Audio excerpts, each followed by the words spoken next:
Alright, today we're going to be taking a look at the Nikon D850 DSLR camera.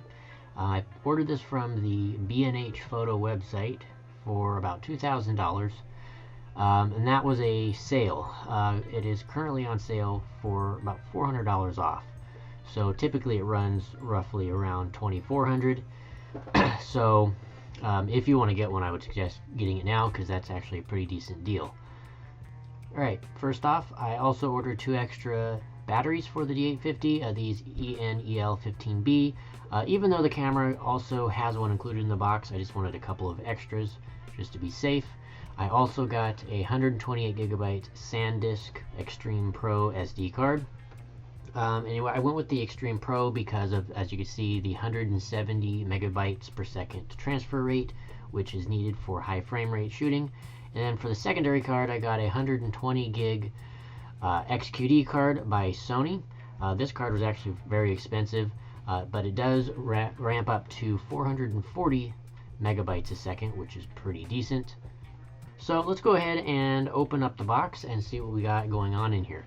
So obviously on the top we have all of our documentation, warranty guide, accessory manuals, user manuals, all of that good stuff there.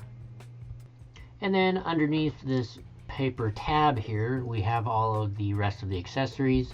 So first up, we have the strap that says Nikon D850 on it. This is always a nice little touch to have, but some might actually not want to use it and just use the camera without it. Next up, we have the wire connectors, or basically wire protectors, I guess you could call them. If you're going to be connecting this to an HDMI port or something like that, just to prevent the wires from getting bent down. Then we also have that spare battery that comes with the camera itself, like I said earlier. Also, again, this is the ENEL15B, which is the 1900 milliamp hour battery, and this is the one specific to the D850. There is a different model for the D810, which the D850 does accept. We also get the MH25A battery charger for those batteries. Again, really good that a battery charger, or wall charger I should say, is included, because some cameras do not have that. And then we have the little wall adapter, and the reason this comes off is so you can put on different adapters for different countries. Say for example, if you're traveling around and you need to put a different adapter on for, say, the UK.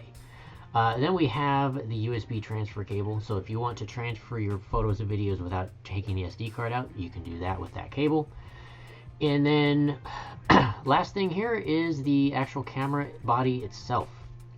So taking it out of the plastic bag, we have the camera body right here. So it's always nice when you have a brand new camera. It's such a nice looking thing before it gets all the dust and stuff on it.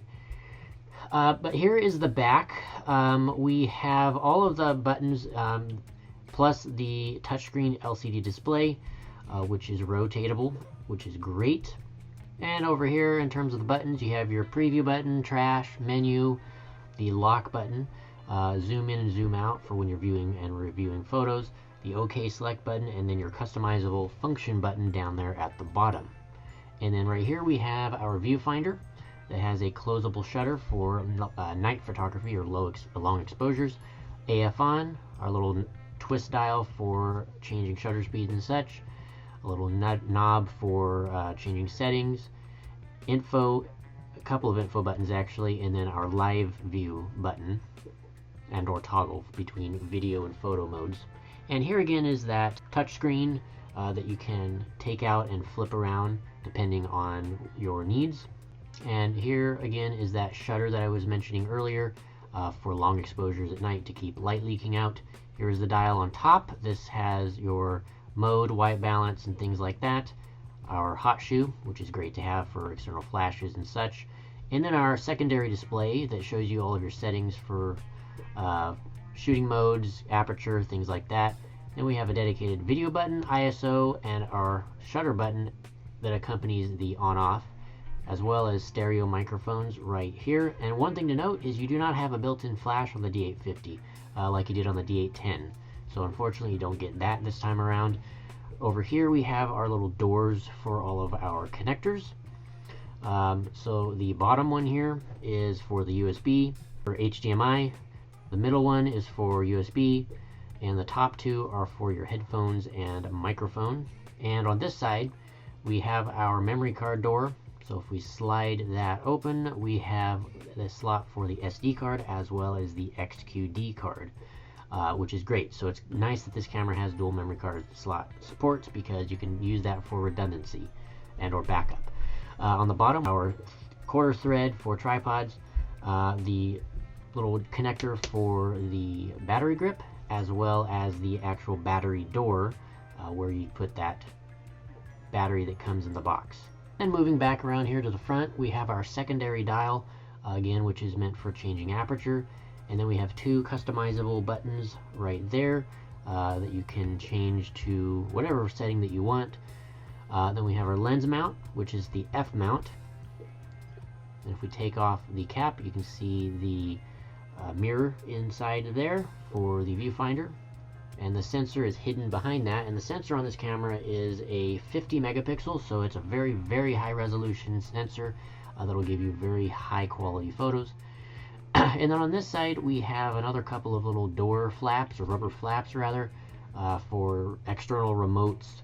And then below that, we have the lens mount release button and our auto versus manual focusing button. Alright, now if I bring in the predecessor to the D850, which would be the D810, as you can see, the camera bodies are actually very, very similar to one another. Size difference pretty much is negligible. They're both basically the same size. However, you can notice, because of the D850 not having a built-in flash on the top, that topmost portion can actually be a little bit shorter and just slimmer overall. Because again, you don't have that built-in flash mechanism that you have to try to fit in there. So in the sense of that, not having the built-in flash is a good thing. It's less parts, or moving parts rather, that could potentially break. In terms of resolution between the two cameras, the D850, like I said, is a 50 megapixel censored camera, whereas the D810 is a 36.3 megapixel sensor. So it is definitely a lesser resolution compared to the D850. However, it is nothing to slouch about, because 36 megapixels is still quite a lot.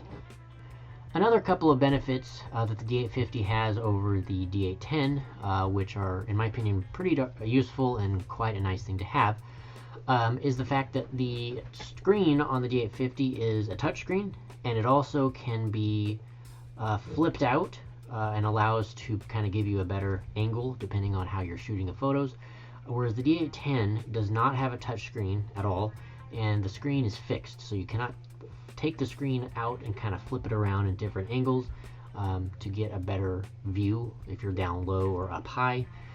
So you unfortunately don't get that. Alright, so that is pretty much it for this video. This was just a real quick look at the D850, nothing too in-depth. What I will do at the end of this video, I'm going to attach a few photos that were taken using this camera to give a general idea of what you can expect in terms of image quality. And the lens that I'll be using to take those photos is a Nikon 50mm 1.8 prime lens, to just give a reference so you know what it was shot with. But yeah, so that's basically it for this video. Again, I hope you guys enjoyed. Make sure to hit that subscribe button, the like button as well. It's greatly appreciated. If you guys have any questions or comments, drop those down below, and I will see you guys in the next one.